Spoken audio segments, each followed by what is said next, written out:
Hello and welcome to the Cayuga Community College television studio for the fifth in a series of 7 debates this month involving the 2015 candidates for Cayuga County Legislature, Auburn Mayor, and Auburn City Council. I'm Jeremy Boyer, editor of the Citizen newspaper and auburnpub.com, and I'm serving as the moderator for these forums. These debates, which are recorded and produced by students at the college, are broadcast in cooperation with Time Warner Cable, Verizon Fios, and Auburn Regional Access Media.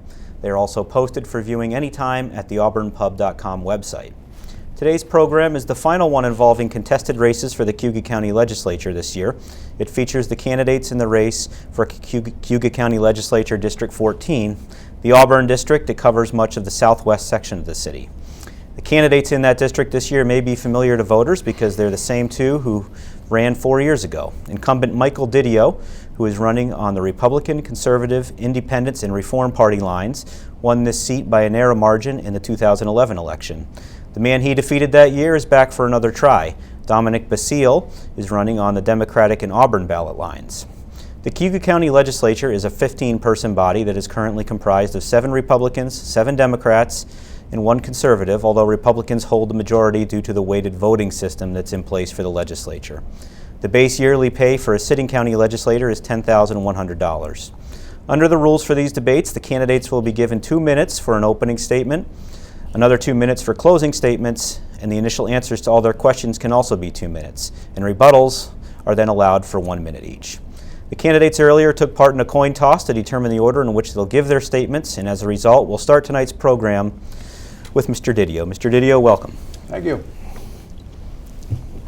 My name is Mike Didio, and I reside up in the south end of Auburn. I'm the husband of Marie Didio. We have 2 children and 4 grandchildren.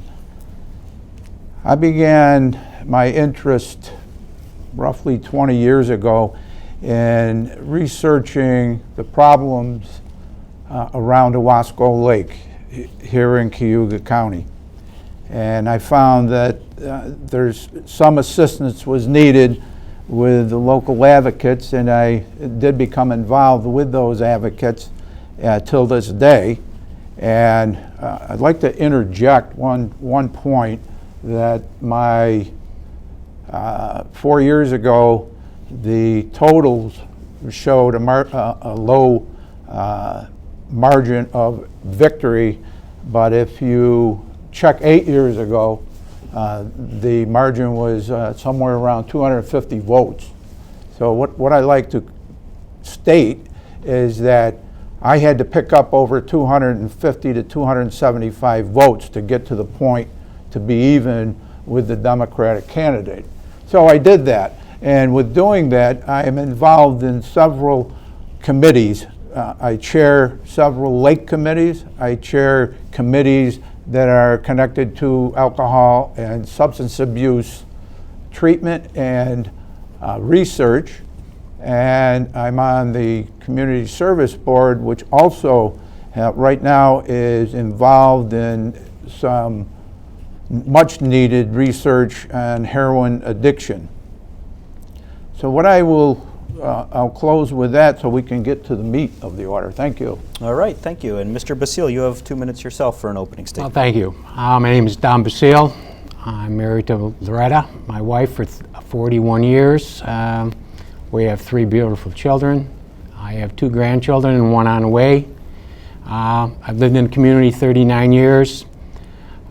Back 4 years ago, it was a close race. I thought it was could have been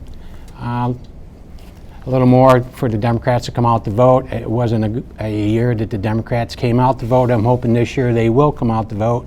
Then we'll make the change in the outcome of the election. I don't have a lot. It's Mr. Didio. He has spent 4 years on the legislature, so he has something that he can add that I don't. But I've been active in the community doing other projects over the course of the years. So at November the 3rd, I'm hoping everybody comes out to vote, and we will have a great race. Okay, well, thank you both for those opening statements, and we'll move into some questions. As I said earlier, you each have 2 minutes to answer these, and we'll pretty much go back and forth, allowing you to answer first alternatively. So tonight we're going to start with a discussion about the county budget and process it's you're in the middle of right now, Mr. Didio, as a member of the legislature. You started with a proposal from the county administrator that went over the 1.25% tax cap, but it did avoid job cuts, and it took a minimal amount from the fund balance to balance itself. Legislators a week ago trimmed some of that spending to bring the tax cap below, or to bring the tax levy increase below the tax cap. Then last night it was brought back up to the tax cap to 1.25%, with using more fund balance as a way to pay for that. My question for both of you, and I'll start with you, Mr. Basile, is where in this give and take with the tax levy, the job cuts potentially, and the use of the fund balance do you stand, and what direction the county should be taking? Well, the county has, over the course of the year, since January, been working on trying to balance a budget, and I don't think they've been able to achieve that number.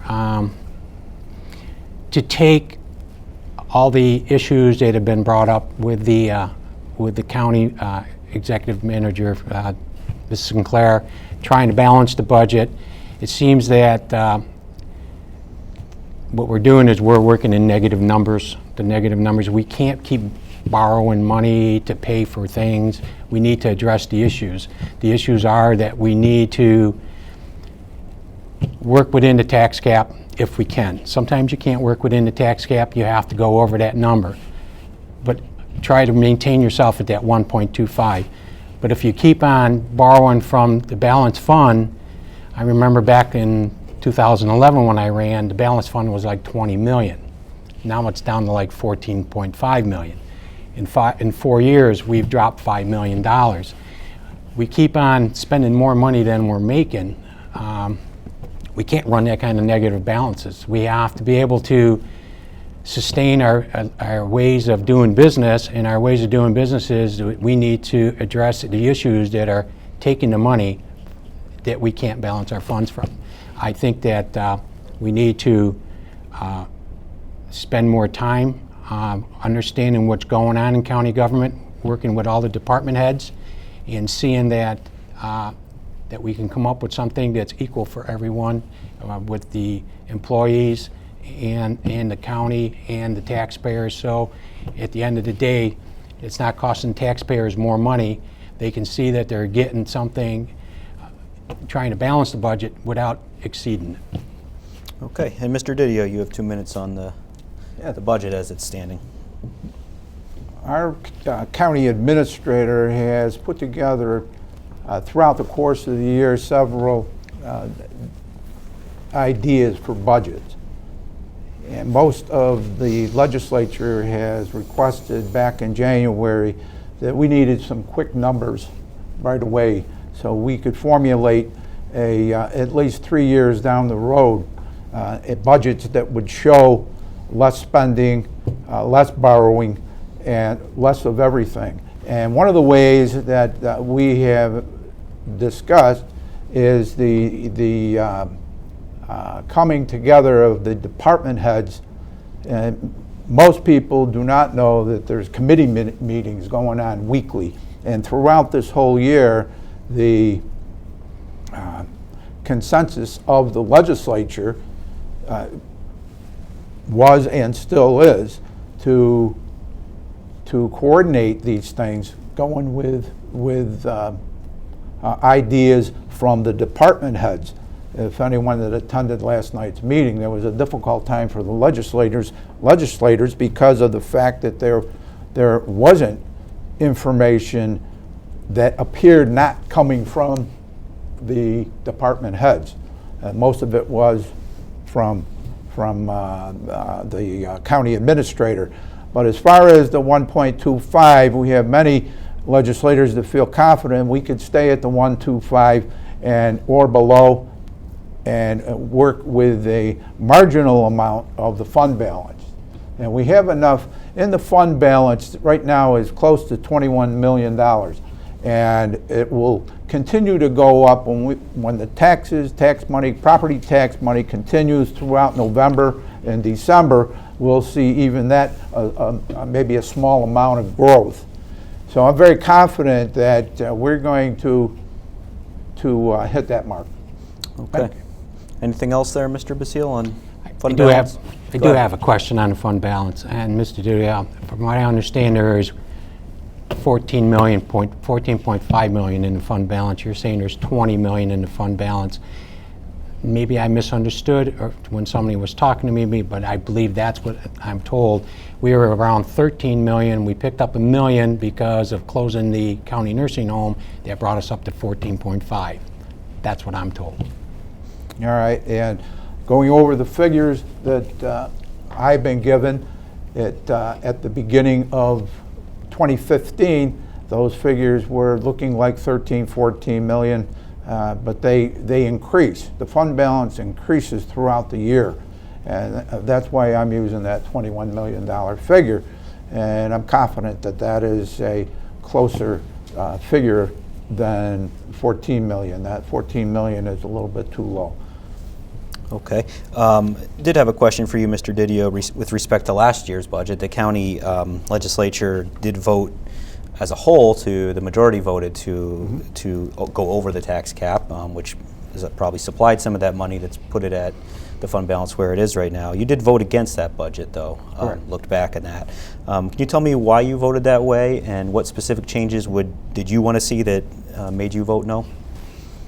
The biggest reason at that time was the fact that there, in part of that budget, 30 items or positions that were going to be cut, employees, and 7 of those positions were vacant.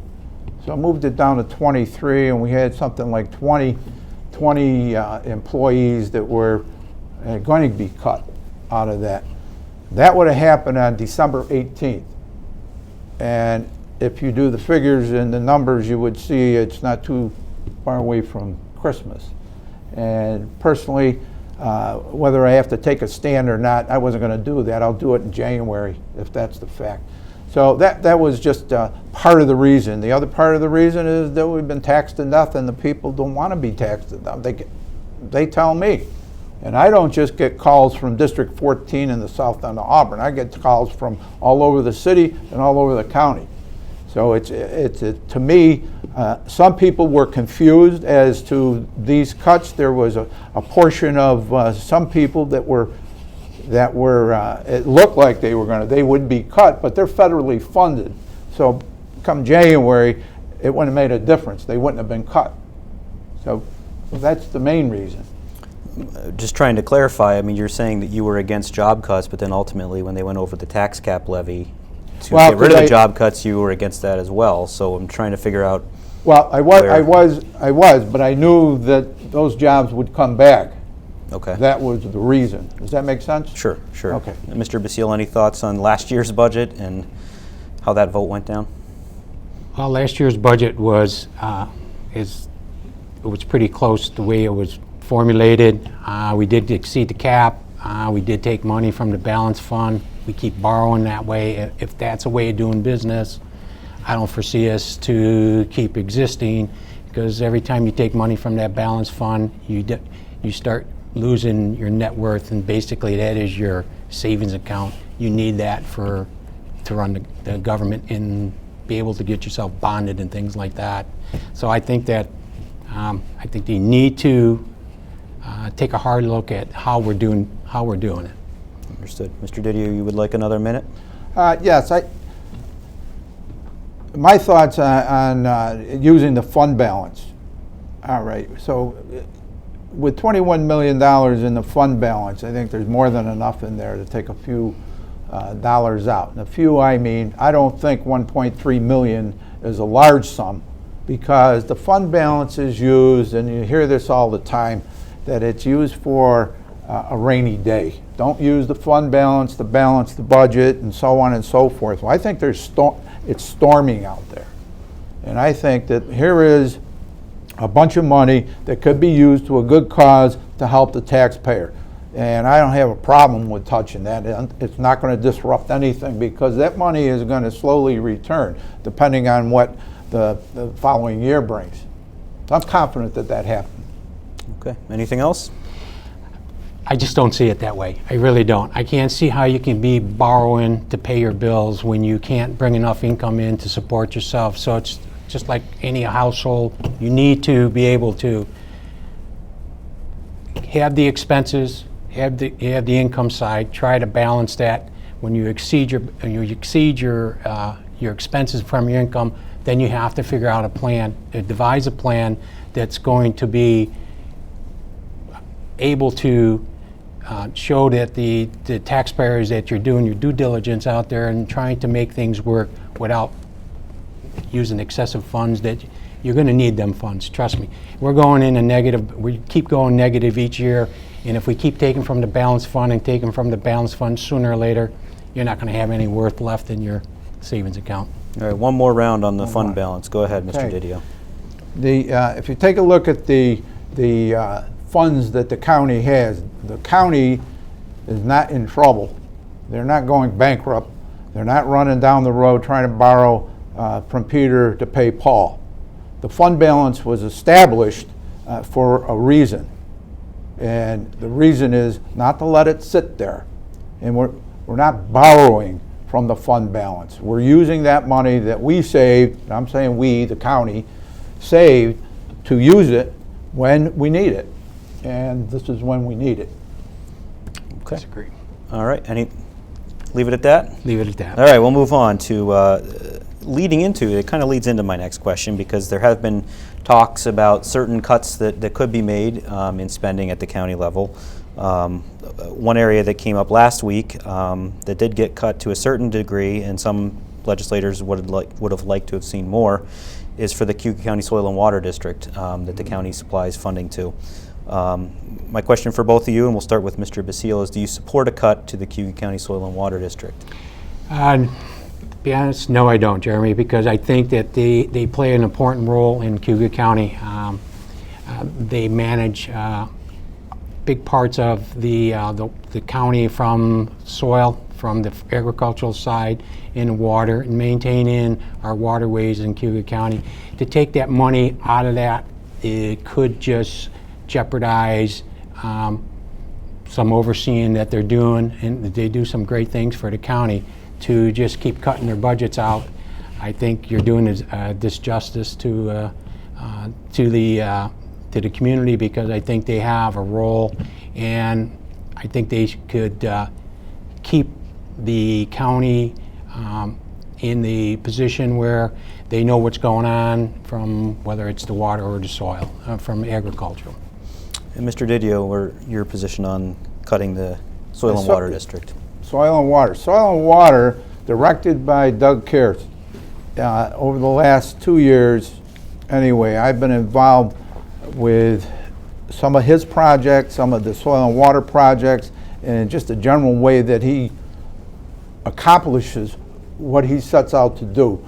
And he has done a number of things. People would be amazed to see how much he does around just using Owasco Lake and the watershed.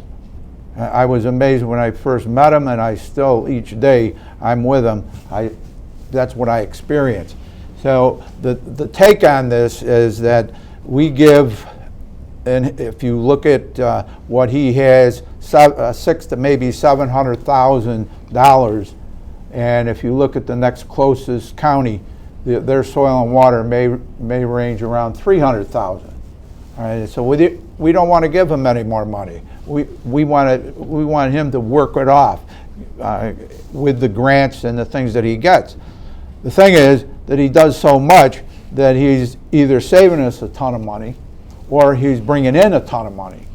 And I did not support a full cut. I did support cutting it at half, only because that's all that was on the table. And if it comes to push, if push comes to shove, and somebody makes a motion, I'll support it. Makes a motion to bring it back down to no cut, that's what I would support. So at this point, though, last week you did support the cut where it stands. Well, I think it's a 5% roughly. Right, and understand that what's going on with those budget meetings is people throwing a bunch of numbers around. Last night, you could have got lost listening to the first 5 minutes.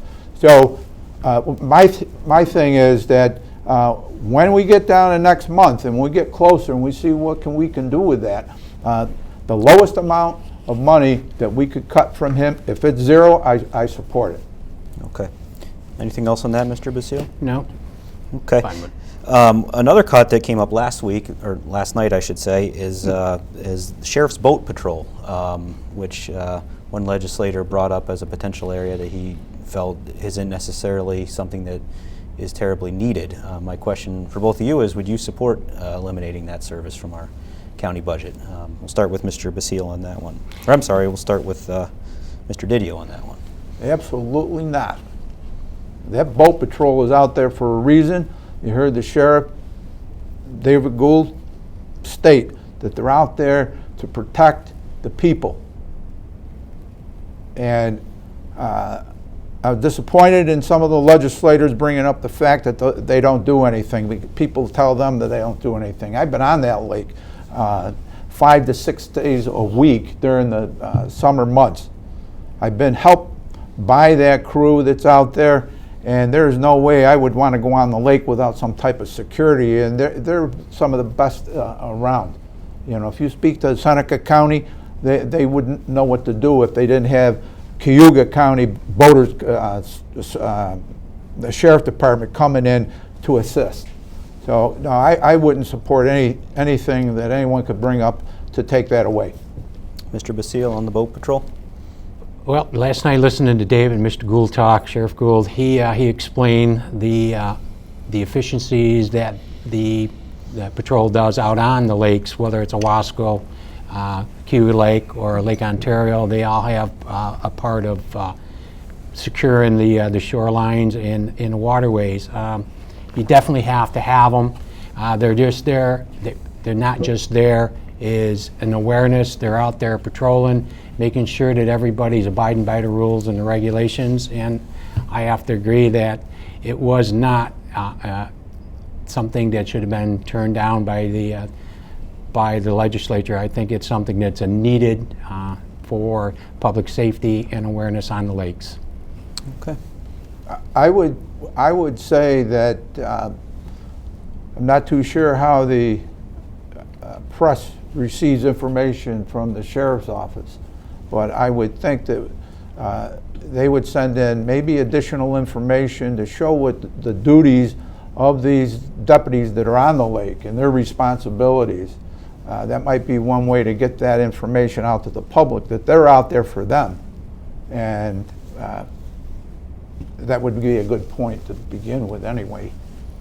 All right. We'll move on to job creation, because everyone agrees that we want to create more jobs, and that you know, a big part of any strategy is economic development in this area. So Cayuga County currently is paying $350,000 annually in its budget for economic development services. This is money that's going to the Cayuga Economic Development Agency that goes out and does work marketing the area, working with the different industrial development boards and providing other services.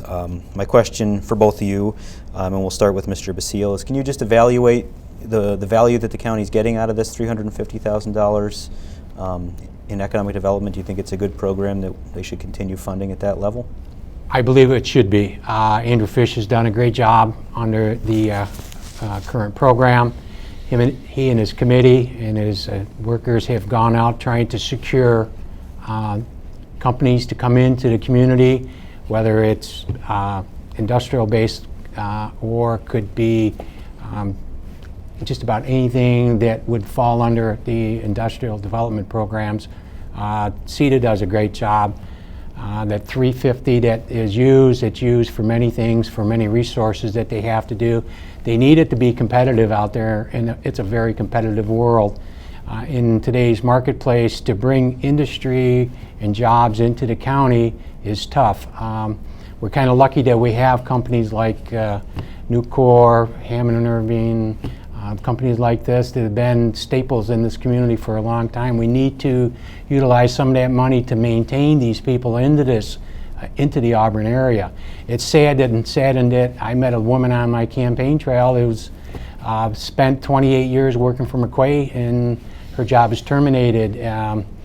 I know sometimes we have to be proactive, and sometimes we react to the situation, but I think Andrew has done a great job going out in the community, talking with people, securing jobs. I like to see him keep doing it. I think that he has a lot of potential, and I think the county still can grow. We have a great workforce. We have a great bunch of people. I think that we need to maintain this level in order for us to be competitive in the workplace.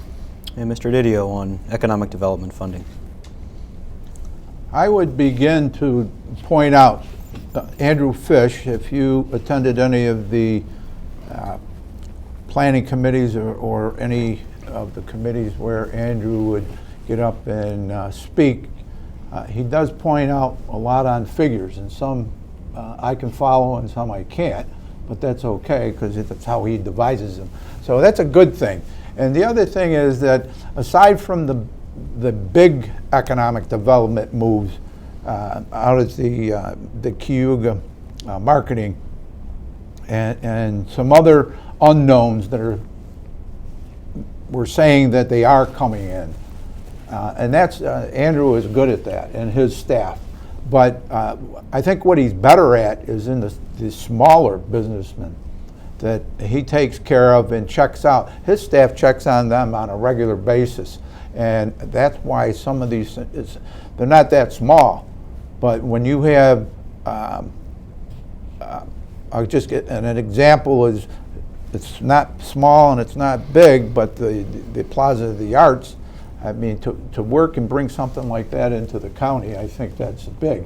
I could go on to mention the Commons on St. Anthony, closing of the Cayuga County Nursing Home, and how many employees were saved.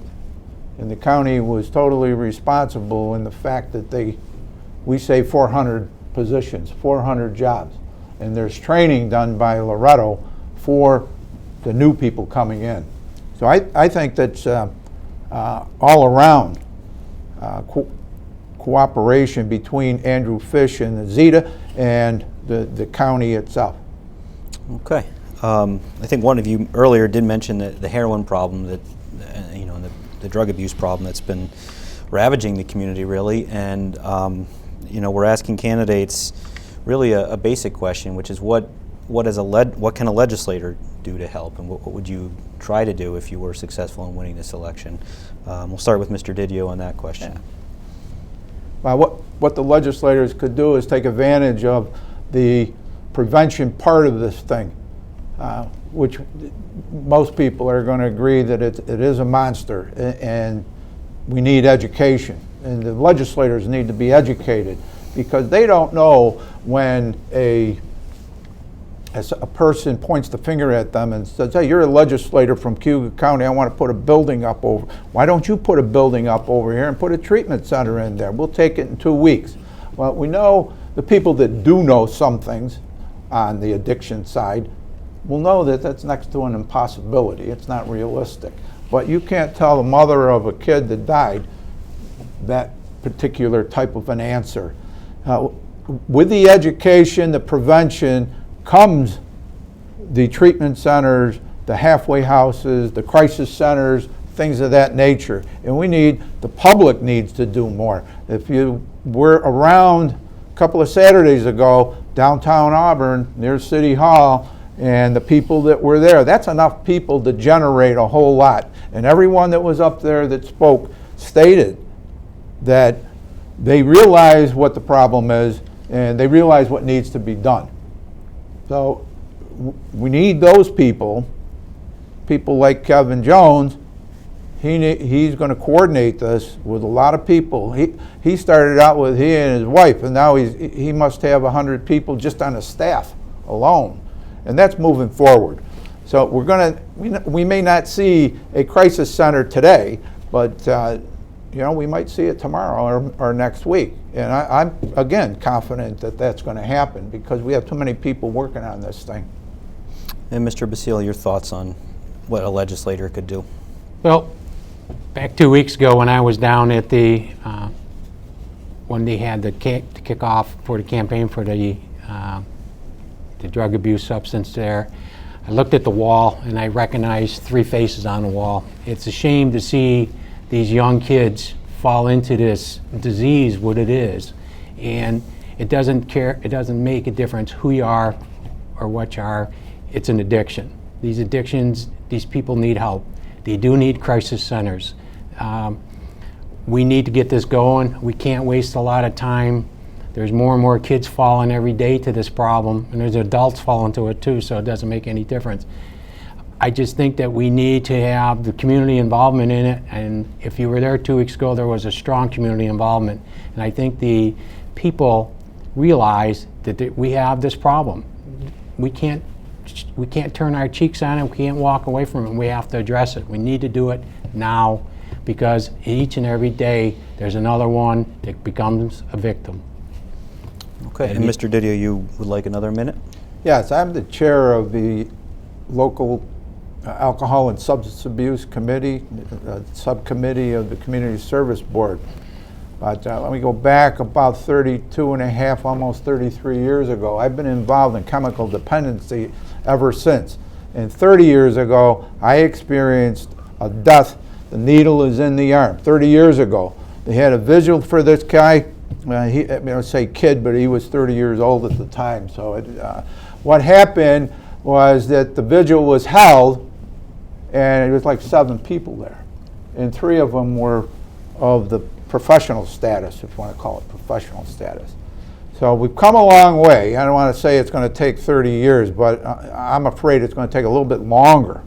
But we got the right people in the right place right now. So this is the time we need to go after that crisis center treatment plan, program and prevention. We need that. Thank you. All right. I'm going to ask you a couple questions about Owasco Lake. It's been a big topic the last couple of years, and I guess I'd like the first way to phrase the question is just how serious of a problem are we in here? Is it, is it a severe crisis that we're dealing with? Is the lake actually pretty healthy, and we just need to do a few things to prevent it from getting unhealthy? So kind of give me your I know neither of you are biologists or scientists necessarily in this field, but give me your assessment of what you think the problem is. And we'll start with Mr. Didio on that. Okay. Right. Okay. The big problem certainly is not just one problem. A lot of people would like to point the finger at the farmers, the local farmers.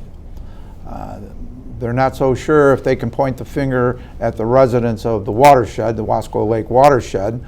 And again, education-wise, some people say, well, we need the farmers for the crops that they grow.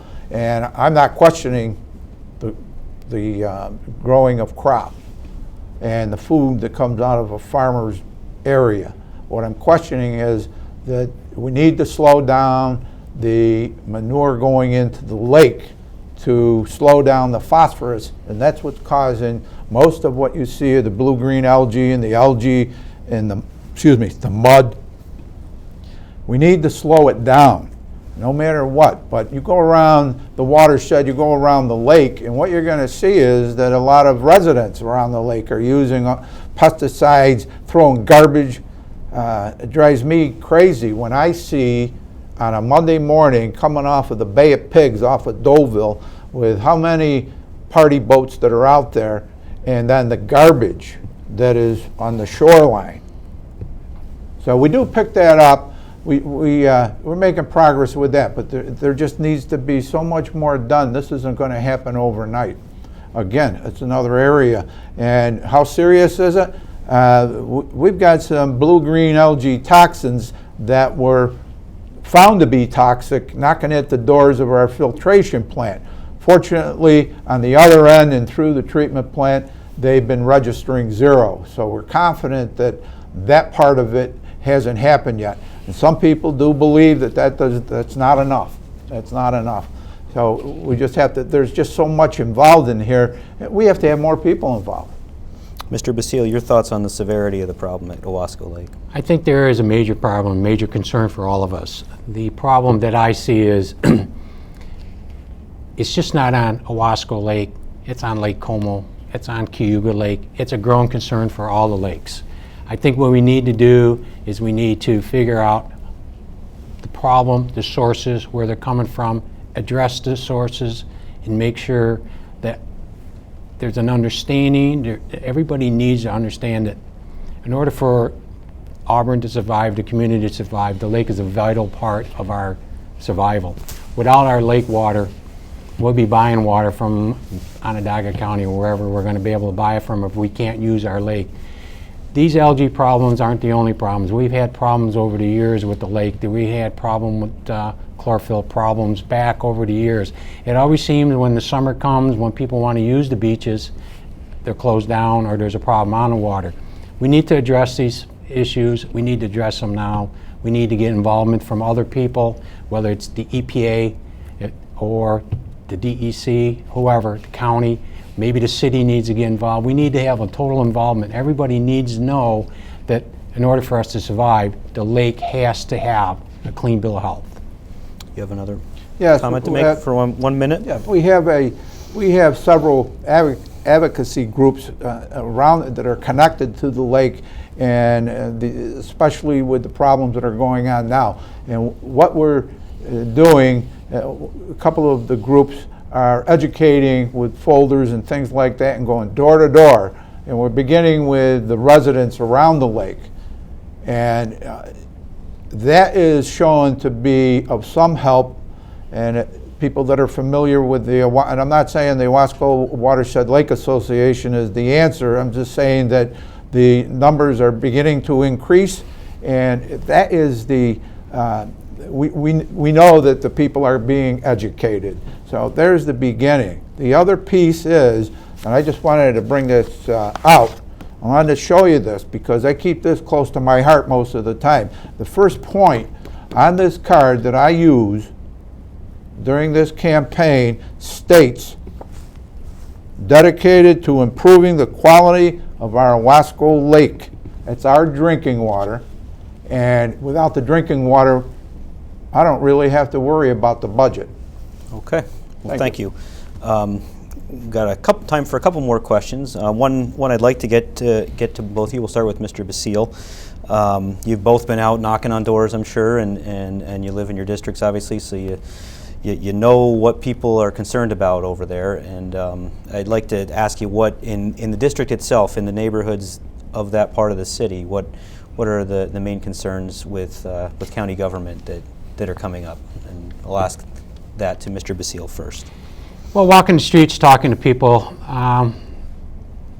the younger generation, the younger voters going to, talking with them, they've had some concerns. They think that county government is you can't make a change in county government, and they would like to see changes for the better of the county government. The older class people say that, we've been living this way so long, you really can't make any changes in the way county government is being run. They basically say, they throw their hands up in the air, what are you going to do? I mean, I try not to commit into one thing because if you make a commitment to someone, then you have to fulfill your commitments. And I don't have a problem making a commitment, but some of the questions and the people are asking you, sometimes it's almost impossible to give them an answer at that point in time. I like to say to everybody that I'm going to be very active, be very proactive into county government and listen to people's concerns and wants and see if we can come up with some kind of a resolution that people see the county government is making strides into and making improvements into our area. Okay, and Mr. Didio on unique issues in the district. Yes, this seat, and I'm not too sure about the other seats, I can speak for District 14, and down the south end of Auburn, if you're not a good tree surgeon or a plumber, you may not have a chance down there because I get phone calls on a daily basis to have trees removed.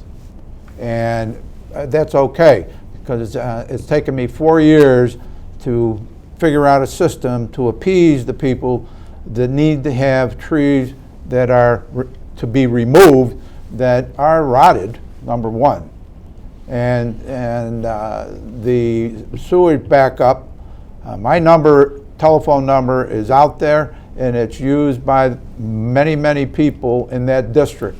And you need to, if you don't have the answer, then you need to get the answer and call them back. And you need to stroke them on the back and assure them there's going to be something done. And the complaints that you hear, now that area is a city county legislator. You're a city legislator sometimes, and sometimes you're a county legislator. So that works out in my experience the best for these people, and that's the taxpayers. I'll do whatever I can. All right, we have time for about one more question, so we'll ask you about something that's pretty close to the district. It's Emerson Park, and this year was a major upgrade or update to the comprehensive plan for the park with a whole long list of potential projects. My question for both of you, and I'm going to start with Mr. Basile because I realized I did go to you twice in a row for the first answer, so to try to even it out, I'll go to him first. But the question is simple. Basically, what do you think should be the top priorities there as far as things we can do to make the park more appealing, more user-friendly? I think the first thing we need to do is we got to clean the water up, make it safe for the people to come into the park, to utilize the park, feel safe to bring their children, their families. Once the lake is clean and they have a clean bill of health, not just this year, over years, you'll start seeing people come and utilize the lake more.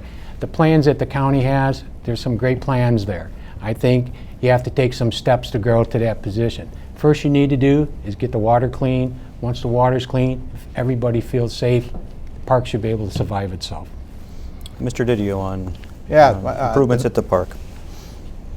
My first inclination is a piece that the Director of Planning, who put together most of the 4 stages of the master plan, and I did mention it to him, that if you're at, people years ago would remember there was about a 10-foot section where water flowed from the Emerson side right into the major point of release outflow, which is the channel. And when the pier went in, it was certainly covered up. And in its place were 2 galvanized 10, 12-foot pipes that went from the Emerson side 30 feet over to the channel. And I just could not see. There has to be some reason why there isn't any movement of this water. This outflow was not happening. The people that are in charge say, well, it's working fine. Well, I went down there, and it's right near the road to the pump house. And we went in the water, and those sluiceways are plugged. They're full of dirt, they're full of weeds, and the outside growth, we checked it. What we found out anyway is the town of Owasco has a similar tool, rotor type thing. We could go in there, we could clean that out and get the flow. Whether they think it's enough flow, I don't know, but it's going to be some flow. That's a start. And that's where you clear the water up. That was to make the master plan. The other side is to dredge the old channels. They probably haven't been dredged since 2001. And that would create a small amount of flow, but it's some flow. We need to get that water moving. And then we can begin to make pathways for our senior citizens, drives up to the lake shoreline, and water is the main, cleaning the water. All righty. Well, appreciate you both answering questions today, and we're now out of time for those, and we'll move on to your 2-minute closing statements, and we'll start with Mr. Basile. No, thank you.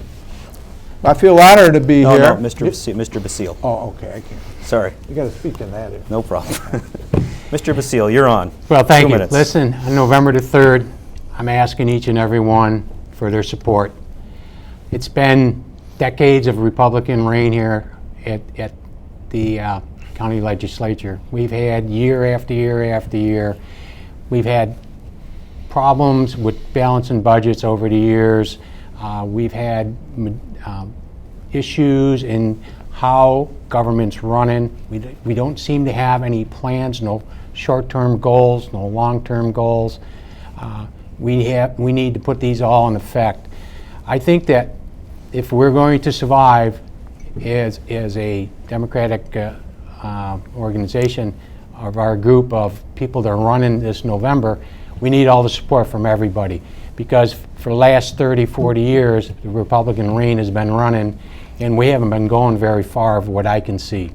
And I think on November the 3rd, if you believe that Mr. Didio is giving you exactly the truth about everything, I say vote for him, because I know deep in my heart that I will work for everybody at that point in time, and I know that the other Democratic candidates running, we will make the county government succeed, because we need that opportunity in order to do that. Okay, Mr. Basile and Mr. Didio, now you're up for 2 Now I'm minutes up. on the closing Okay, statement. thanks. Yep. All right, again, like I said, I am honored to be here, just to sit here and give my thoughts and feelings on some certain things in the county that are close to me. As far as organization and planning, I think there's a considerable amount of planning going on right now at the county level, right up on the 6th floor on a weekly basis throughout the year. And the numbers are difficult to look at because it was, as far as Republicans and Democrats, it was 7 and 7, and we had an outsider conservative come in and sometimes go with the Republicans, sometimes not. Now, some of the people, some of the legislators up there think that there certainly is a plan, and not due to any one person, not due to any Democrat, not due to any Republican. We just need all work. There's 15 members. My plan in the future, if it comes, will be to lower the number of 15, and I'm not too sure of what, to 12 legislators, maybe to 10 legislators. And it's very difficult to work with a group of 15. And I think we can get more done with that.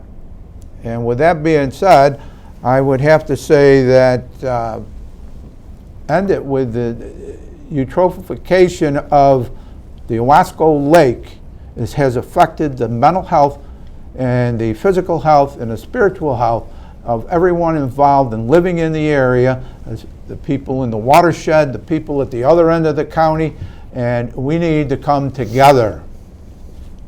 I appreciate it. Thank you. All right. Well, thank you both for coming out today and taking the time to discuss these issues, especially with the time winding down before Election Day. Also, thanks on behalf of the voters for having the courage and devoting the energy and time to step up for elected office. And thanks for watching us at home. These debates are replayed on Time Warner and Verizon, and you can get the information on those replay times in the Citizen. If you're watching this debate on Thursday night on Time Warner Cable, I can tell you the debate that was held here on Tuesday for Cayuga County Legislature, that was the debate for District 6 in the town of Senate between Joseph Runkle and Aileen McNabb Coleman, will be coming up next. And as I noted earlier, we also have all of the debates posted to the auburnpub.com website for viewing at any time. Well, that wraps up the 5 debates that we've held this month for legislature seats, and now we're down to 2 more forums coming up between now and Election Day, and both of those involve City of Auburn races. On Tuesday, October 27th, we will have the Auburn mayoral debate between Mike Quill and Tim Lattimore, the 3rd time those candidates have faced off for this seat. And that will be followed Thursday, October 29th with the Auburn City Council candidates, John Camardo, Dia Carbajal, Pete Ruzicka, and Jimmy Giannatino. And that will lead us to Election Day on November 3rd. Thanks again for your interest in this year's campaign season, and please make sure you do take the time to vote in the general election on November 3rd. Have a great night.